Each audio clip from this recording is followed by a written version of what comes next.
Hello Internet, this is the High School Scientist, and in this video we will be taking a look at the different types of motion and learning about the various dimensions in which motion can occur. So let's start with linear motion, which I can't explain. We have circular motion, which is something moving in a circular path around a fixed point. No big deal. We also have oscillatory motion, which is interesting. Well, it's to and fro or front and back motion of an object. In simple words, the object repeats the same set of motion with an interval in time, like it produces a wave pattern. But wait, vibratory motion is also a type of motion which produces wave pattern, doesn't it? Well, yes, it does, because vibratory motion and oscillatory motion are kind of the same thing, where if a thing vibrates, it automatically performs to and fro motion. Because vibrating is to and fro motion but with respect to time, and hence giving a wave pattern in a displacement with time graph. And finally we have rotational motion, which is just an object rotating around a fixed axis. To be precise, it's just an object which can only spin.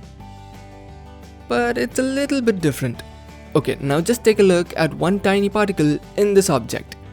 Its motion is circular and not rotational, as it is only going around a single point and not an axis.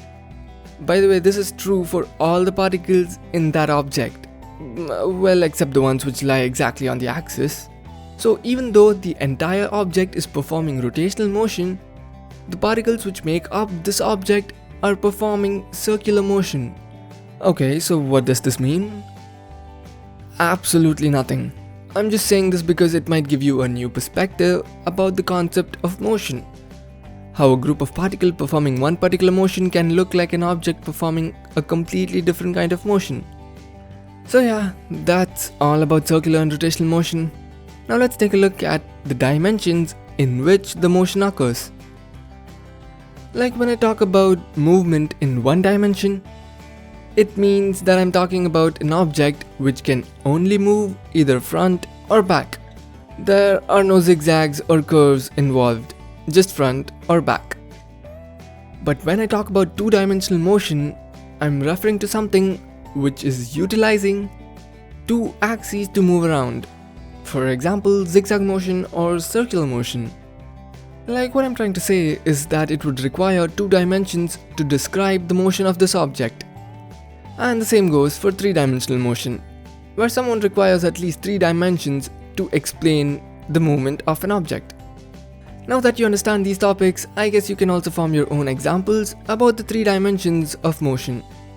But what if I say that in the real world, almost every other motion can only be described by using at least 4 dimensions? I know it's kind of mind-boggling, but it's the truth. I'm challenging you to think about motion in 4 dimensions without screwing your head. Because it's not possible for our brain to think about 4 dimensions and present it to us as a picture. But there are certain ways in which you can imagine about 4 dimensions without troubling your head too much.